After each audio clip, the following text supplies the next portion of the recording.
वज़ीर-ए-आज़म ने economic advisory council की तश्कील कर दी।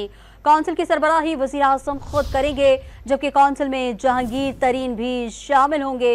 मज़ीद तफसीलात जानते हैं डॉन न्यूज़ इस्लामाबाद के चीफ रिपोर्टर सनाउल्लाह खान से। सनाउल्लाह, क्या तफसीलात हैं, आगाह कीजिएगा।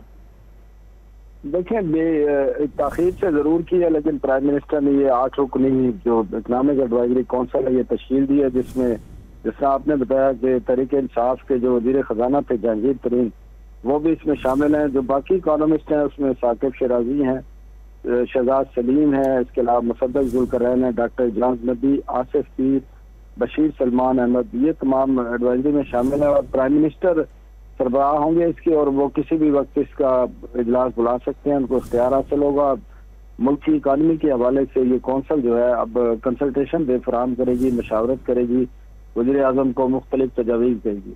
जी, सनाउल्लाह खान तफसीलात से आगाह कर रहे थे, आपका शुक्रिया।